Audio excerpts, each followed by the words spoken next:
personne qui a fait une différence remarquable dans ma vie, qui est venu guérir en moi des blessures, qui est venu aussi me chercher pour donner le meilleur de moi-même.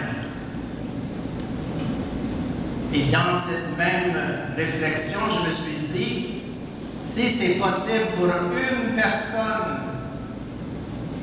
de vivre un changement comme cela, pourquoi ce ne serait-ce pas possible pour toute une église, tout un diocèse?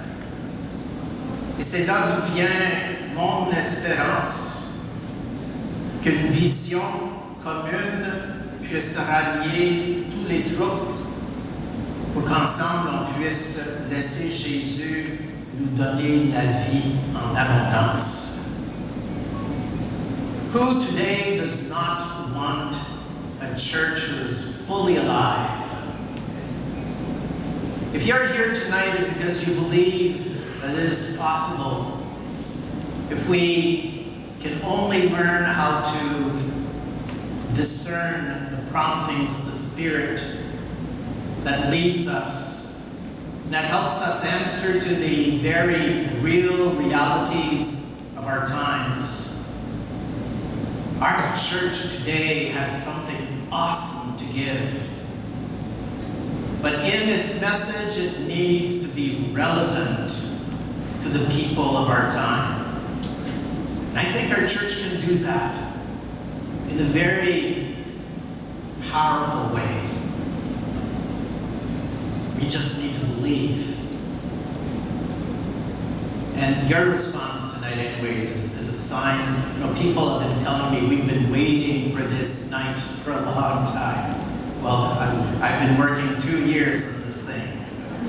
And as a bishop, I've been working on this for 12 years. Because, you know, when I first started in Ottawa-Cornwall, I had no clue what to do as a bishop, first of all. And I knew in my head that our church was in a certain decline and we had to do something different. And I heard about new evangelization and I kind of understood that that was what we needed to do, but I had no clue as to how to get that done. How do we transfer from the actual kind of church we have today to a missionary church, one that has a great joy in sharing one's faith in Jesus Christ in such a way that we do not present to other people some guy in a book or just some ideology of our Christianity, but we know how to present Jesus Christ to the people we talk to from a very personal experience. That's the church we need today. And so when we speak of a missionary church that goes out, it is one that really takes to heart becoming intentional disciples of Christ. Jesus did tell us, he told his apostles, and tells us, and go out and make disciples. Make disciples, not just become a disciple. Most of us can have experienced this in our church where we have come maybe to live this reality of becoming a disciple of Christ, one that follows Christ. But that is not enough for our church today. We need to learn how to make disciples. And the only way to do that is by going out, because the people who are not yet disciples are not coming to church. And when we have only 5, 6, 7% of our Catholic population in our churches, we need to learn how to go out of our church walls and be church in the world as to where the people are at. J'ai cette conviction profonde que Dieu fait un travail déjà extraordinaire dans notre archidiocèse. On est vraiment bénis de gens super passionnés pour leur foi. Quand je pense à tout le travail qui se fait auprès de la jeunesse dans nos conseils scolaires catholiques, sur les campus universitaires avec Catholic Christian Outreach, avec les retraites qu'on fait avec Net Ministries, le beau travail qui se fait avec Esprit Jeunesse, le travail de vraiment comment faire l'évangélisation avec Encounter Ministries. Toutes ces réalités se vivent dans notre archidiocèse déjà. Il y a donc déjà une base sur laquelle moi je peux m'appuyer pour dire qu'on est capable d'avancer avec confiance dans cette nouvelle réalité à laquelle nous sommes appelés comme Église missionnaire. Going out is a key component of who we are called to be in this new vision. And the going out needs to be somewhat our priority without putting aside going deep and going together. They all work together. But do not wait for you to know Christ perfectly to say, I need to do that before I go out. Go out first. Go out first. Jesus did not wait for his apostles to be perfect apostles. He did not wait, he sent them out. And it's when you're sent out that you kind of realize, well, what is the work you need to do to deepen your faith in Jesus Christ? And that's where you're faced with yourself as to where you're at. And what kind of difference does Christ make in your lives? What witness do you have to make about Christ? So the deepening of our faith is essential in the sense that we need to, and I think that the best way we're going to bring a multitude of people back to church is reaching out to all those who have broken hearts. People who have experienced some kind of suffering or frustration with the church. There are many out there. And so in the going out, we need to be people that will need to help them experience the power of a Christ who knows how to heal hearts, a merciful God. We need to experience that for ourselves, the power of Christ's forgiveness. And when we know what Christ can do for us sinners, when he dies on the cross for us, he lays down his life and he just shows us how far God's love will go.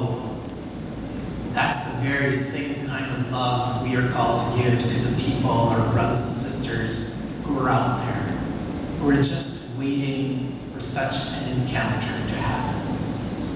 We, all of us, and I really mean all of us, everyone is called to be part of this mission. Every baptized has a role to play in making those encounters happen. Et c'est ce Jean-Paul II a été très clair là-dessus lorsqu'il parlait dans Redemptoris Missio, je crois, de cet appel à tous les baptisés à vraiment prendre à cœur la mission d'évangéliser. Notre Église, je crois que la maladie dont souffre notre Église aujourd'hui, c'est celle d'avoir oublié ce qui est au cœur de son être, à savoir être une Église missionnaire, une Église qui évangélise. Du moment qu'on va reprendre cette réalité qui est vraiment l'identité même, puis l'essence même de l'Église, l'Église va reprendre une vie qui va dépasser notre imagination, qui va dépasser ce qu'on peut concevoir. Il faut vraiment voir qu'il y a un potentiel extraordinaire qui nous attend. Moi, je crois beaucoup à cette vague de grâce qui passe à travers notre diocèse, à travers le monde aussi. On commence à voir des réalités où il y a une église en transformation. I hope you are aware that this year in this archdiocese, we had more than double the number of catechumens that were baptized than what we had last year.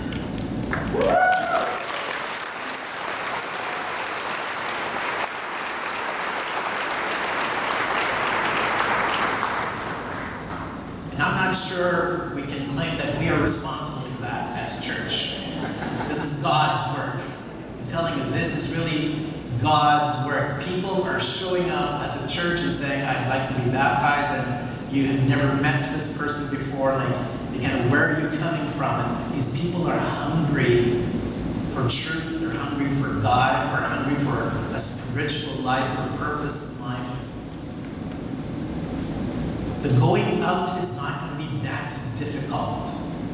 Don't be afraid.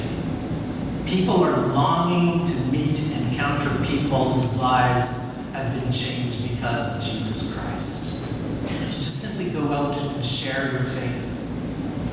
And that will just, I think, become contagious. We need a new epidemic here. One that really allows our faith to come alive, and our church then will come alive. We have so much to offer as a church. And the going together. This is going to be the toughest part, I think. Especially when we're going to, so the vision is one thing. So we kind of lay out how beautiful and how life-giving this church can be, but how we're going to put this into, apply all this vision in real things, in reality of our parish lives and our personal lives. That's where it's going to be difficult, because it would require change from our part. Letting go of certain ways of doing things.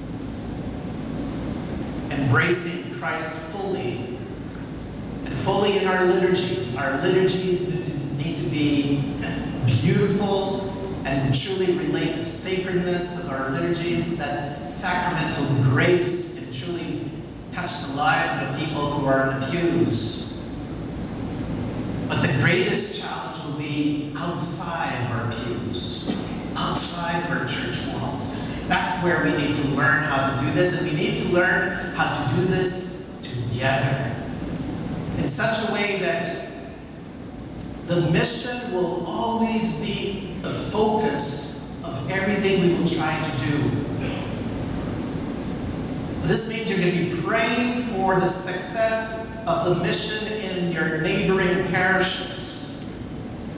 We can no longer be in competition with our neighboring parishes. We need to pray for them. We want success in all of our churches. But it might also require for us to revisit as to how are we being church in all of our respective regions.